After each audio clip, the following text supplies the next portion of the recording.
Hi everyone, it's Brenda back again with another episode of Three Uniques. Today I have on Stella Leaburn. Hi Stella, how are you doing today? I'm good. Thank you so much for having me. It's great to have you on, and I want to let everyone know that Stella is an executive recruiter, she's a public speaker, and she's an independent business owner. And she resides in the UK. And we got connected on LinkedIn, and I asked her to come on the podcast because I love her content on LinkedIn. She's always talking about putting yourself out there and really being authentic, and she's got an authentic voice, so she really leads by example in that space. So, welcome. Thank you. Thank you. Thank you so much. It's a pleasure to be here.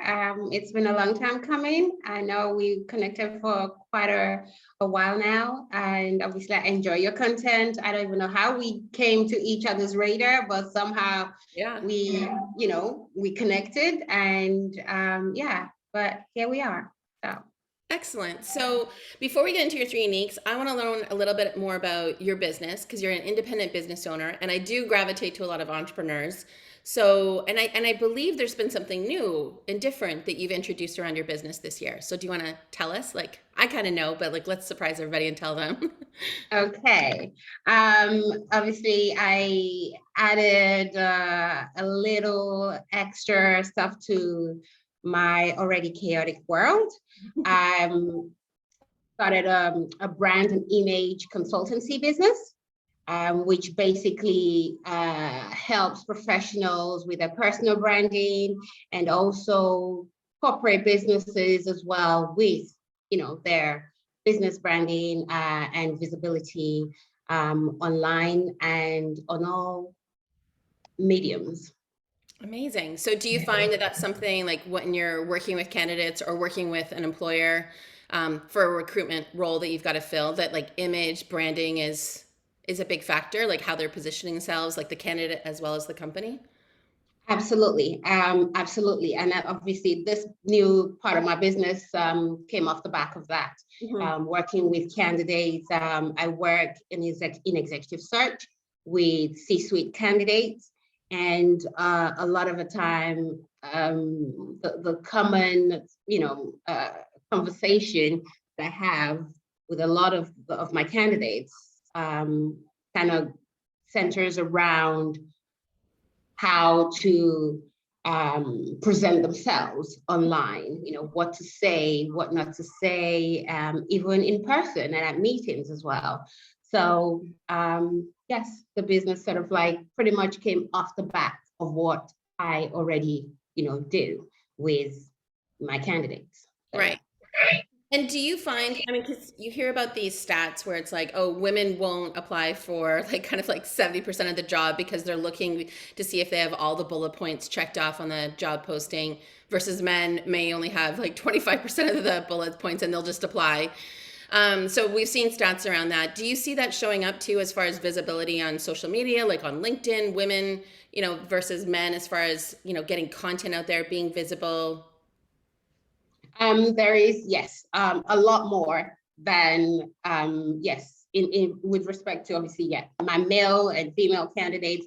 There are a lot more of the males out there putting out content compared to the females. Funny enough, because sometimes, occasionally, when I get one of my candidates comment on one of my posts, I'm always shocked. I'm like, oh my God, you're here. I didn't You're even right. know. Yeah. So that's always takes me aback because a lot of the time, most of my candidates that comment on my content are the male.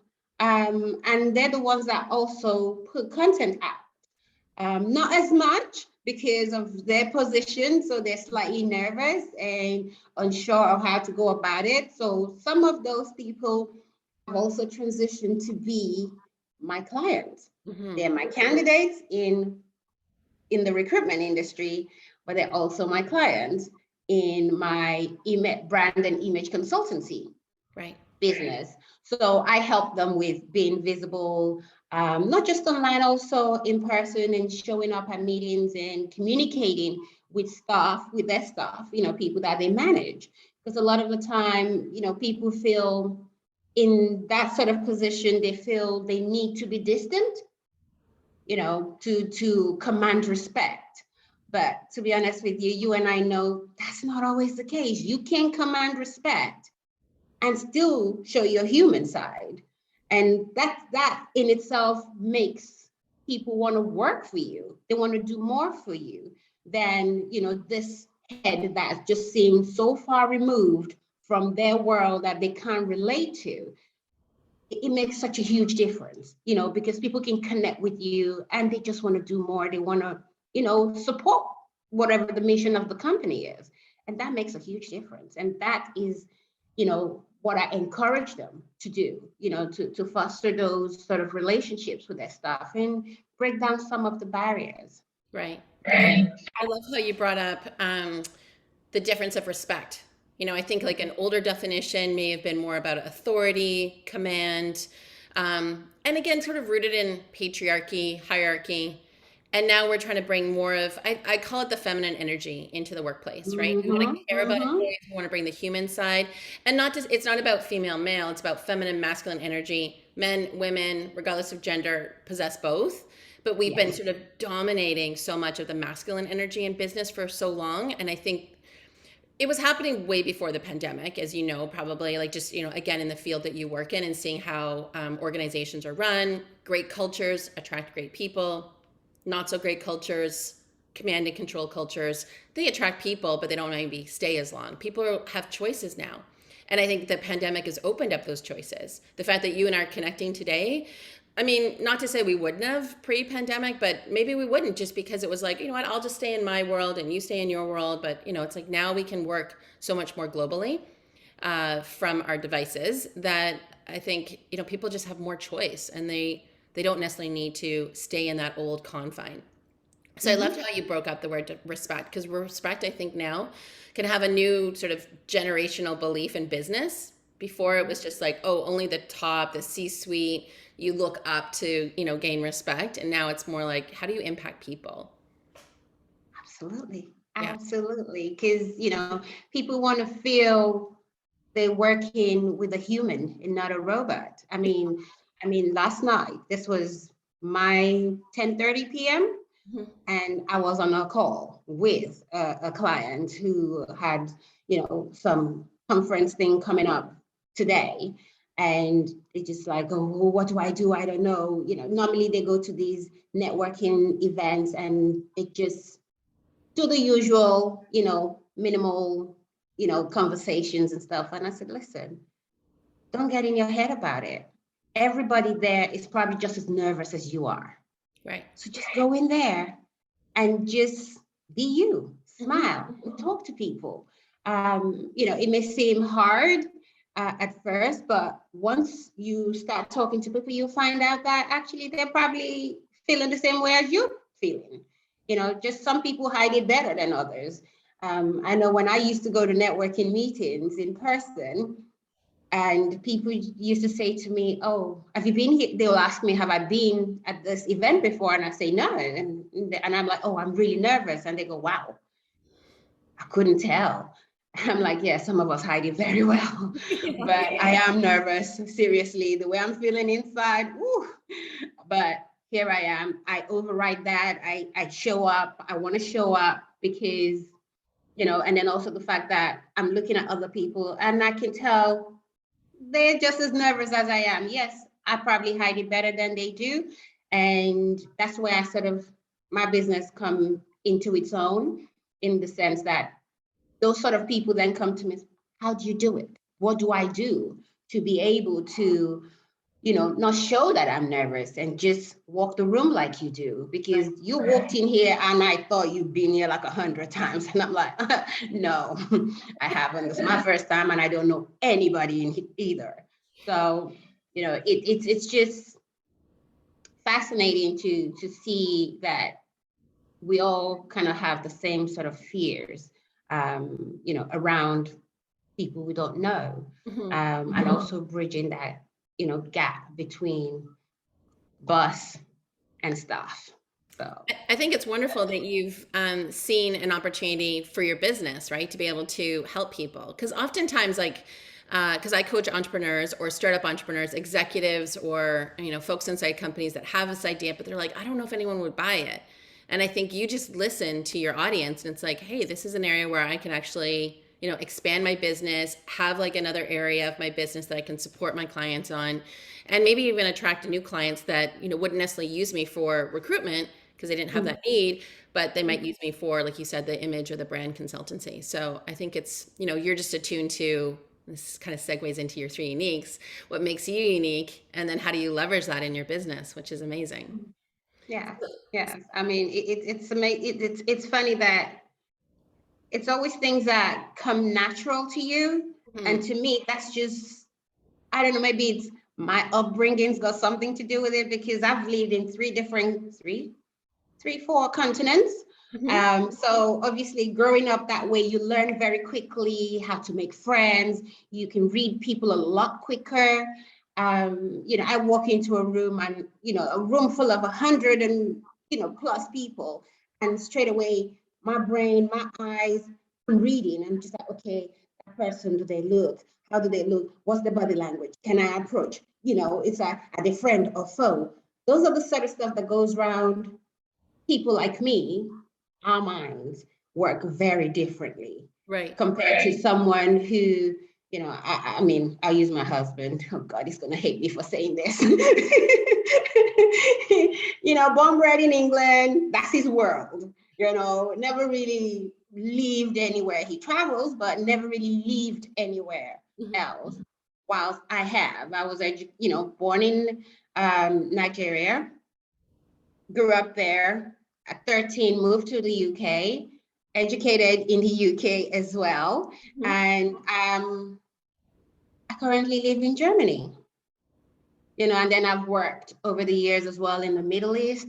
So it's just the way my mind works is, I guess, slightly different to the likes of my husband, Right. who, you know, sees things and he doesn't think what I think when I walk in a room. So I guess with the experience I've had, kind of helped me to be able to do that and read people a lot quicker than maybe someone like him would. So, Yeah. And that's what brings us into your unique. So I want to dive into that more. And so fascinating, just like you mapped out the places that you've lived and had that experience. I so agree with you. Living in different places, immersing yourself into different cultures, seeing how people think, operate. Because yeah, like we were talking about this earlier before I pressed record, that there's a thread that connects all of us together. Yet there's things about us that make us unique. And if we have that curiosity to learn and connect to those uniquenesses, it can be really, really powerful that way. mhm. So let's hear about your three uniques. How about them? Let's. Okay. What was one of them again? Motivating people. Yeah. Yes, I think that comes naturally to me because I want everyone to do well. I see potential in people because once upon a time, other people saw potentials in me that I didn't even see in myself. Mm-hmm. So, I guess for me, it's my way of paying it forward. So if I see potential in someone, I can see something about them that they clearly can't see. I want to motivate them to, to do better and be a better version of themselves. And sometimes you get people come up to me and they will ask me, they actually ask, I want to be more like this. I like the way you're outspoken. I like the way you stand up for yourself. I want to be able to do that. I want to be able to do that confidently at meetings, amongst friends, and socially. I just, it's amazing. People may be able to do a lot of things, but social gatherings might be a bit difficult for them to manage. So, people come to me and say, I like the way you do this. I like the way you do that. Can you help me do that? What do I need to do? And of course, we'll go through all of that and, help them find things about themselves that they probably don't think is anything special, but it's when you find things that you're good at, that makes you happy, things you do effortlessly, that you don't even pay attention to. You just think, oh, I do this, it's no big deal. But people come to you for that all the time. Right. Yeah, that's your thing. You know, you're good at that, because if you weren't, they won't be coming to you and they go, wow, I never thought about it that way. Like, yeah, well, there you go. That's why you need people like me to help you to recognize what you are good at, what's amazing about you. And yeah, so obviously motivating people and by being myself, Mm-hmm. speaking up. I'm a strong believer of speaking up for what you believe in, standing up for yourself and for other people. If you see injustice being done, speak up. Right. I'm sure you already know that from I my know friend. that about you. I'm a huge champion of that. I advocate for that so much. Speak up, because when you speak up for someone or just speaking up for yourself, you're giving other people permission to do so. Mm-hmm. Because if you don't speak up, there's someone there that's probably thinking, I wish someone would say something. And all it takes is you having the courage to speak up. And then you without even knowing, you're raising somebody else up Yeah. to stand up for themselves as Yeah. well.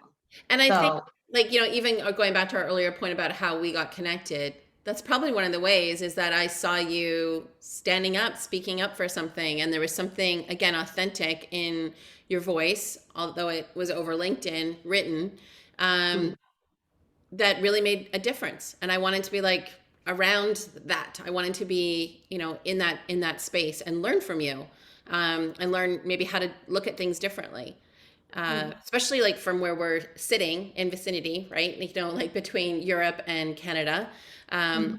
Although we're, kind of sort of like more like around those sort of like Western civilizations, as people would categorize it, we're very different, right? And just being able to understand those differences. So I love the fact that I can tune into you weekly and be able to, just change my perspective on things. So I love that you recognize that about yourself, and that you also encourage other people to do that too. And it's that pay it forward because someone did it for Yeah, you. So, absolutely. Absolutely. Yes, I had people who did that for me when I didn't even know who I was. It's hard to imagine. I get told as of this week, I had a client call, an exploratory conversation that we had, and this person came on, and I'm going to quote their words. I like you. I like what I read about you. I like what I see about you. And I'm talking to you. You just seem like you've got your shit together. And I was like, wow, okay, yeah, thank you. Thank you. But I'm glad that's coming across, but it wasn't always like that. right. It's a long journey to this point, and I had a lot of help on the way.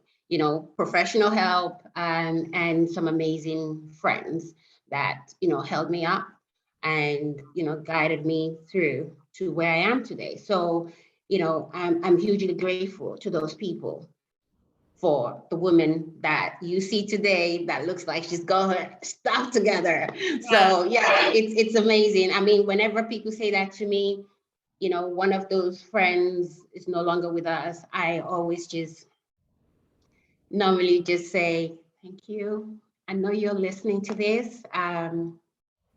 You did a lot to get me here. And that I wish, some of this person was here to hear that.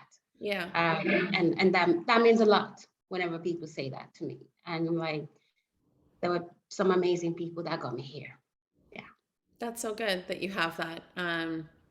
All those tools, all those memories, and that impact that it's had on you personally and obviously professionally. So thanks for sharing that. And your second unique. Gosh, where are we? Sorry, just gonna flick through my stuff. Okay. My values, or sorry.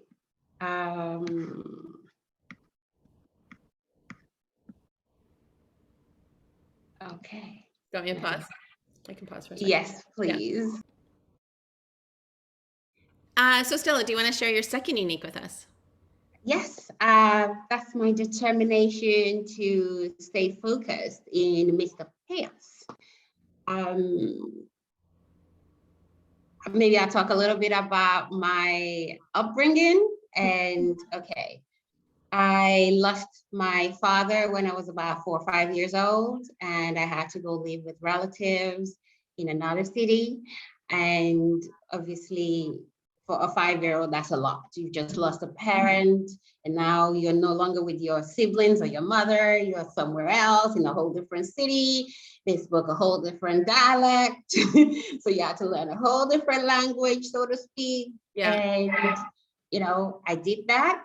But I stayed focused because I didn't want to let the people I was with, I didn't want to let them down. I wanted to show them that, their commitment to look after me, wasn't, was for the good.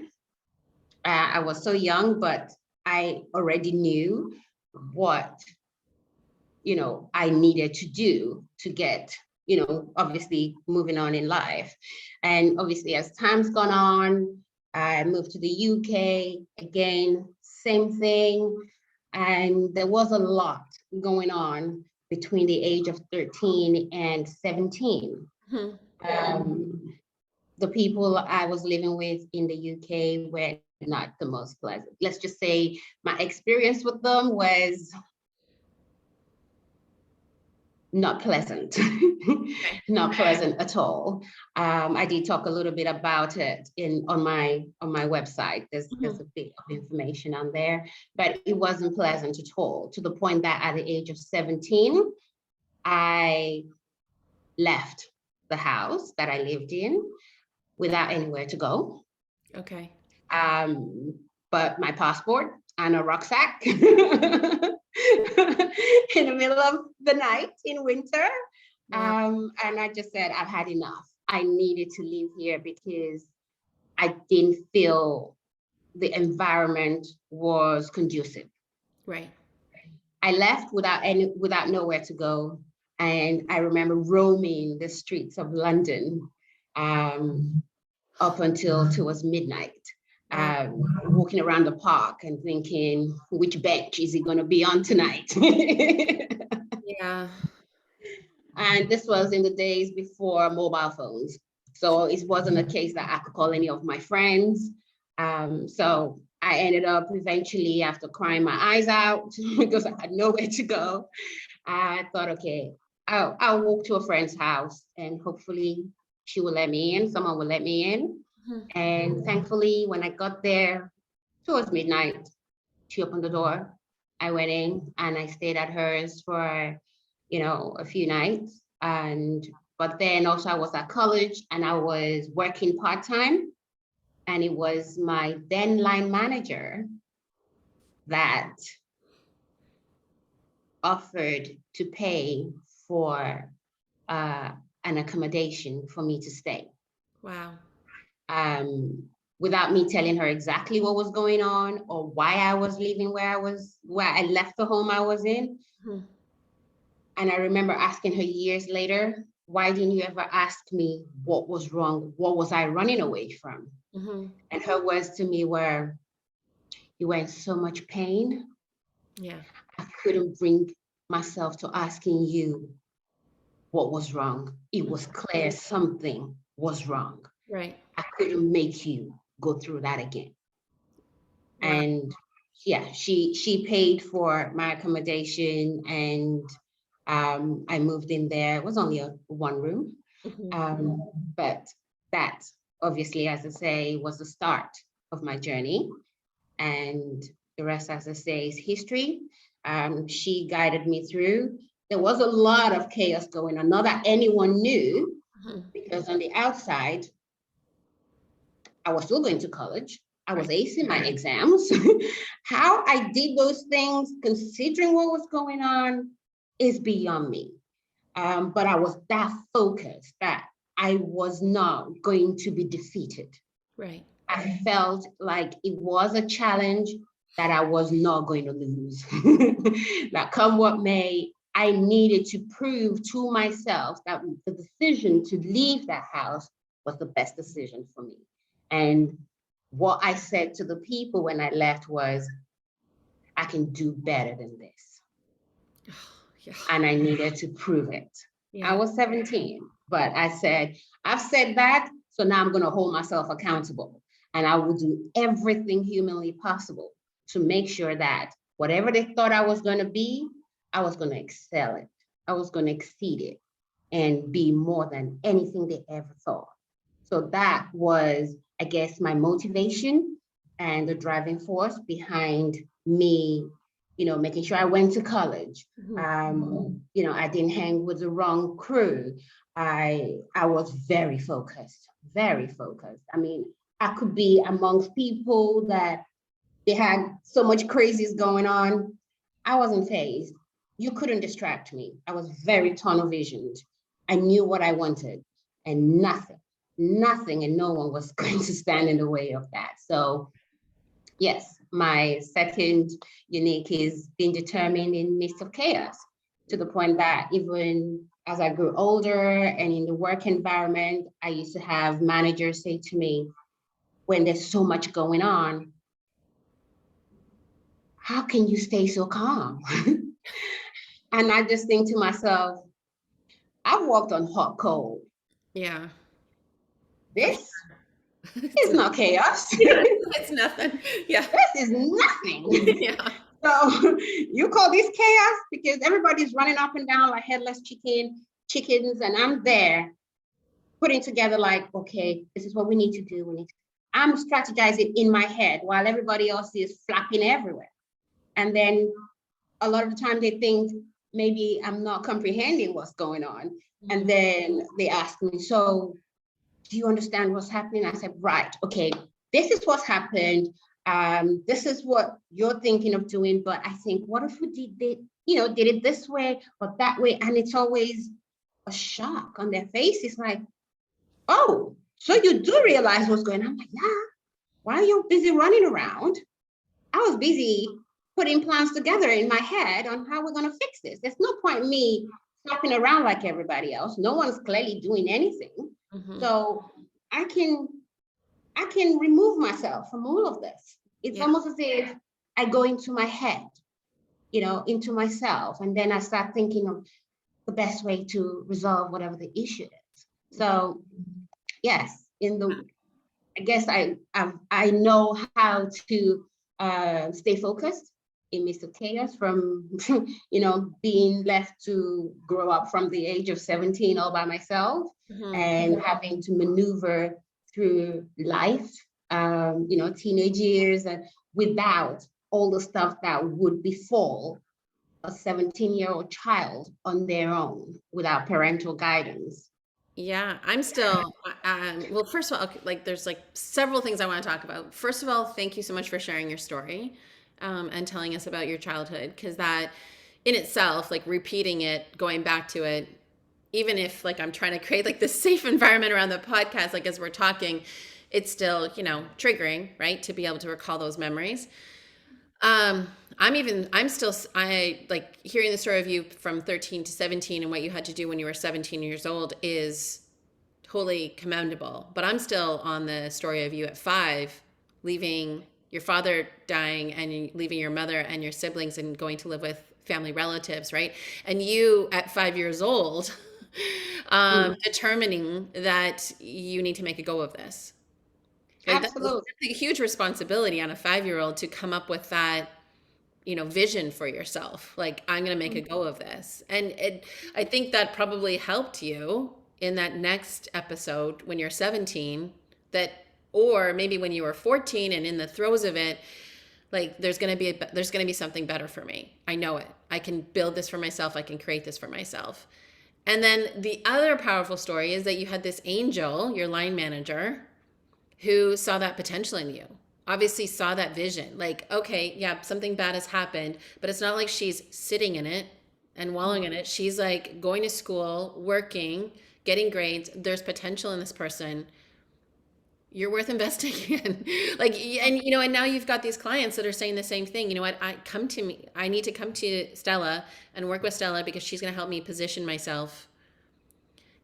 It's a really amazing story.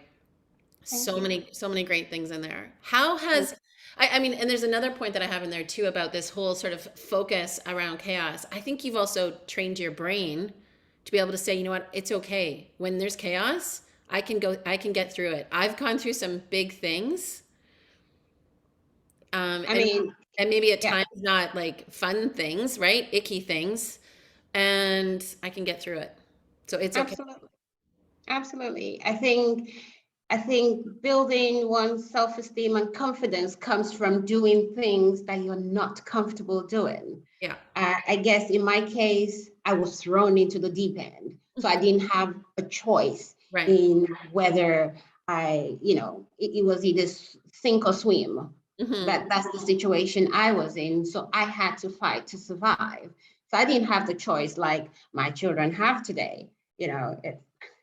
Even my son says to me, Mom, when you say this is what you're going to do, nothing stands in your way. Hmm. He's 22 and he says it. He goes, I know you can get so focused. It's like, this is what I'm going to do. This is what I want. And that's what I'm going for. And, now he knows the story to how I've managed to program my mind to be able to do that. He's just completely blown away. And he goes, it makes sense. Yeah. I said, listen, what you call chaos, to me, I've dealt with a lot worse when I was way younger than when I shouldn't even have been thinking about such things. Hmm. So today, what's chaotic? I'm just like, okay, some things are off here. Let's figure it out. I'll take some time out how to fix this. And I will come back with something. And when I do, we're moving forward with this. We're not going to sit on it. We're going to push and we're going to go forward with it. So yes, however sad my childhood might have been, it has, I try to, look at things in a positive way that my trauma has given me the wisdom that I have today. Hmm. Um, and it's a set of wisdom that you really couldn't fully learn. You have to have gone through some hard times and come out the other end to appreciate it. And, you know, I have done that. So today I look at it like that was life teaching me how to live and how to be the person that I needed to be today, because there was a purpose for me being here. Yeah. There was. Because at 17, when I left that house that night, there was two options to me. Hmm. I either stayed and I wouldn't be here today, or I took a chance and left. I thought if I stayed and I'm no more the next day, what's the story that's going to be told about me? Right. No one would ever know what happened in that house. Everyone would just assume whatever story they choose to tell. Hmm. And I was never going to let anyone tell my story. Wow. Yeah. So I chose, I'm going to leave because I know it's going to be hard. I don't know how I'm going to make it. I don't know what's going to happen to me, but I need to be out there. And I'm going to take a chance on life my way. Hmm. And one day, I will tell. It took me a long time and a lot of work Hmm. to have the confidence and the courage to be able to speak up. But I knew one day I will tell. And I did. And I'm doing it. Gosh, wow.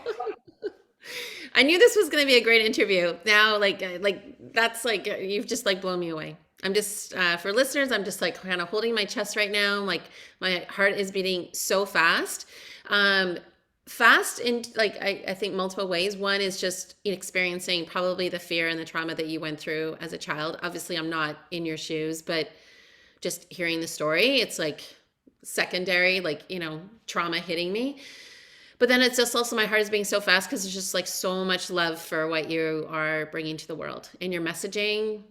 The fact that you're a mother and your son and your other children are like recognizing that in you, like you're breaking that generational trauma by saying, you know what, this is my purpose, this is my story, this is what I'm here to tell. And you're creating that next generation where it's like it doesn't have to be like that for them. Absolutely. Absolutely. I never want to wish anything. I've gained a lot of experience and wisdom from what happened to me. Do I want to wish that on anybody? Hell no. I Yeah. don't. I wouldn't want to wish it on anybody. But of course, I'm also very aware that there are other people out there today Mm-hmm. probably going through similar stuff that I did. Mm-hmm.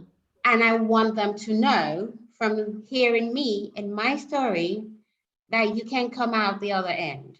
Mm-hmm. And also to give them um, a window, to let them know that there is a way out and there is support out there for you. And there are people that will believe you, like me. Yeah. I will believe you. My daughter, I talk to her a lot. She's on another level of intelligence, and we have conversations. There's no topic is too big for the table. Mm-hmm. My children, my son and my daughter, I say, whatever it is, bring it to the table, we'll talk about it. To the point my son just goes, sometimes I bring up certain topics and he just goes, God, Mom, I can't even look at you right now. Like, Jesus. And they go, why can't you just not be normal? And I'm like, I don't know what normal is. What's normal? We don't talk about these things normal? I don't know. I want you to know that I am that comfortable having these conversations with you. And I don't want you to feel any way about bringing any topic to the table. I'm open to having that conversation. And I say to my daughter, because I look at her today, she's about the same age I was. Mm-hmm. She's 13, going on 14. And I look at her and I think, wow, I can't imagine her going through anything that I've gone through. And I just, and she understands and she appreciates that she's in a good position. She's in a great position to have a mother like me and a father that supports her. And I've had that conversation with her where I've said to her, if any of your friends are ever in a difficult situation and they need someone to talk to and they're afraid of being judged or someone not believing them, tell them your mom will believe them. Tell them your mom will listen. Tell them your mom will create a safe space for them to be, and your mom will have their back. Because, yes, you worry about your children's safety, but also others as well. And I said to her, I wish I had friends that had parents that were open to, creating a safe space for children like me back then. Mm-hmm. And I wanted to make that, do that, have that for other people, other children, not just my own. So I had that conversation with my children. Some of my children, my sons, he's 22, he's at university. His friends, they call me, they talk to me. Anything, he just go, just call my mom. Just call my mom, And my daughter, I've had that conversation with her. If any of your friends are ever going through anything that they feel is awkward, and they want someone to talk to that will not judge them, I will not judge them, and I will believe them. And that's so important. I will believe them. Tell them to come talk to me. And, you can invite them over for play dates and they can have a conversation with me about it. So whenever her friends come around, I'm always listening, not to so much what they're saying, more like what they're trying not to say. Mm-hmm. Because they're still kids. Their brains are not that mature enough to be able to hide, things the way an adult would hide them. So you listen out for things they're not quite saying. Right. But it's there. Yeah.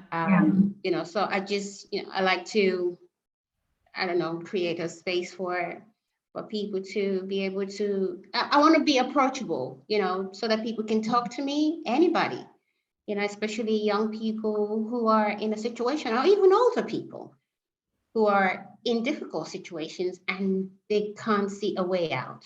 Because I've been there. Right. I've been that. I didn't have anybody, but I wanted to be that person for the sort of person I wish I had. Mm-hmm. Yeah, I love that. Thank you so much for sharing your story and just how, again, you're looking at having a bigger impact on people. Um, your third unique. My third, okay. Self growth and personal development. I'm a huge advocate for that Mm-hmm. because whatever it is you want in life, no one can possibly want it for you more than you could want it for yourself. And I read a lot. And over the years, I've had coaches, career coaches, lifestyle coaches, therapists, because you need that with my kind of background. I needed that. And I know that comes as a surprise to a lot of people, like, boy, you've had therapy? I'm like, yes, of course. You think I'm always put together all by myself? No way.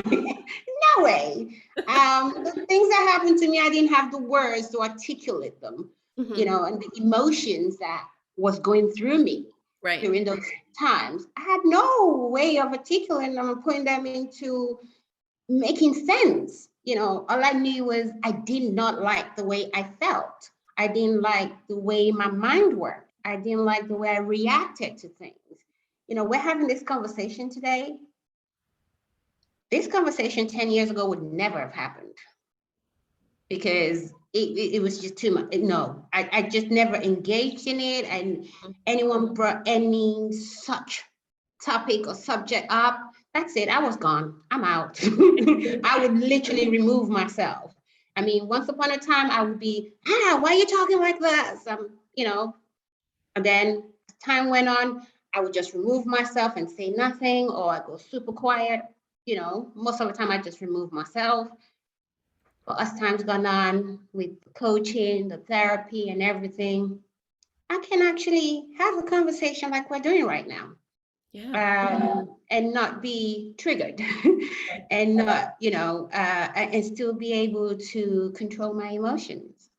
And that's all part of my self-growth, advocating for myself and finding tools to help me to manage the different crazies that happen in life. If it's reading self-help books, I'm a huge, I love to read. I love to read. And I've learned a lot. And I read books that I know I can, have that has practical things that I can put into action. Mm-hmm. I read a lot. Podcasts. I listen to a lot of podcasts. YouTube, TED Talk. Oh, I'm a huge fan of TED Talks. And again, coaches, professional coaches, mentors. And if there's someone doing something that I quite like or admire something about them, Mm-hmm. I like to get to know them. I like to be around them. I like being, surrounding myself with positive energy. And I love being with people who know more than I do, because there's just something that goes off in your head. Right. Your thoughts, your mind, the way you think, your perception of things are challenged constantly. And I love that. And which is why, from young people to older people, like I said, I can relate to my son and his friends. We can have conversations. I mean, some of the music they listen to kind of goes a little over my head sometimes, but I can still listen. And, they ask me questions. What do you think about this lyric? What do you think about what this person is saying? What's your perception of this artist? I can hold conversations with a 22-year-old. Right. And I can hold conversations with a 62-year-old. So I can go either way. I'm so open to that because I believe you can learn from everybody. Everybody has something that they can teach you. Just as you were talking about TED Talks, when's your Hmm. TED Talk coming out? I was like, you have to be on a TED Talk. Oh wow.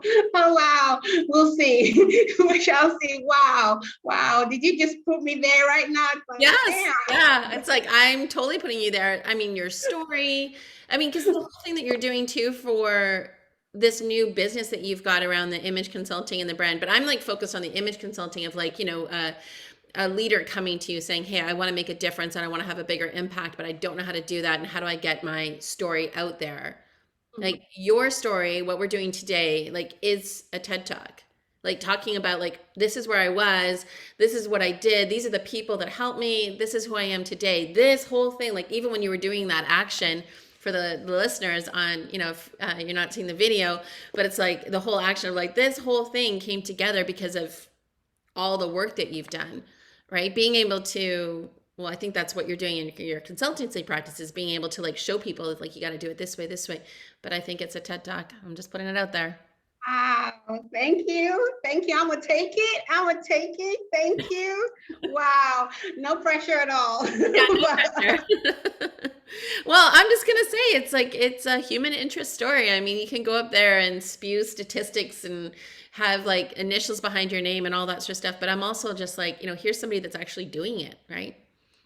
Absolutely. Absolutely. I mean, my coaching is not, there's nothing scientific about it. It's just, it may not work for everybody, Hmm. but it's what's worked for me.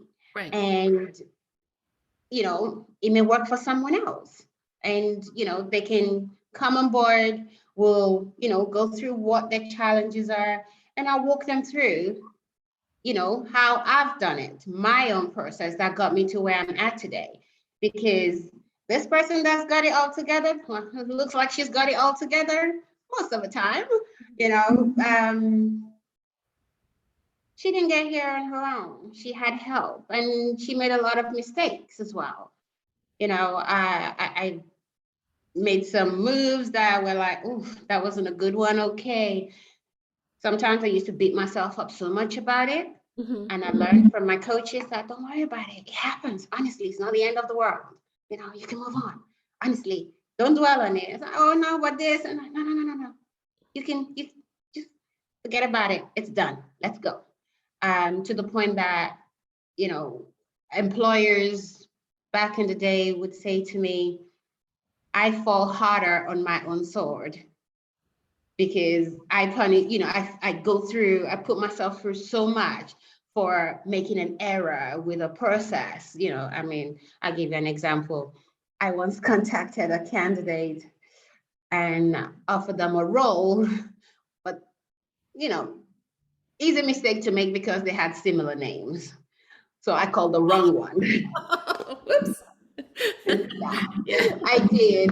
Oh, you can imagine. Oh my goodness. I was convinced that's it. I'm getting fired. I was already packing my bags, put all my books in the Right. box, and I'm just like, oh, this is it. It's been lovely knowing you. I'm out. And when I did speak to my boss, she was like, oh, no, it's okay. Not a problem. Don't worry. I'll fix it. Hmm. I thought, what? Just like that. And she went, yeah, don't worry about it. And she went, is that why you've been looking so miserable all day? I went, already packed my bags and I was ready to go. And she goes, oh, come on, it's a mistake to make. Look, the names are similar. Yes, this one has a different initial, but easy mistake to make. Anyone would have done that. And at this point, I was managing 20 projects at the same time.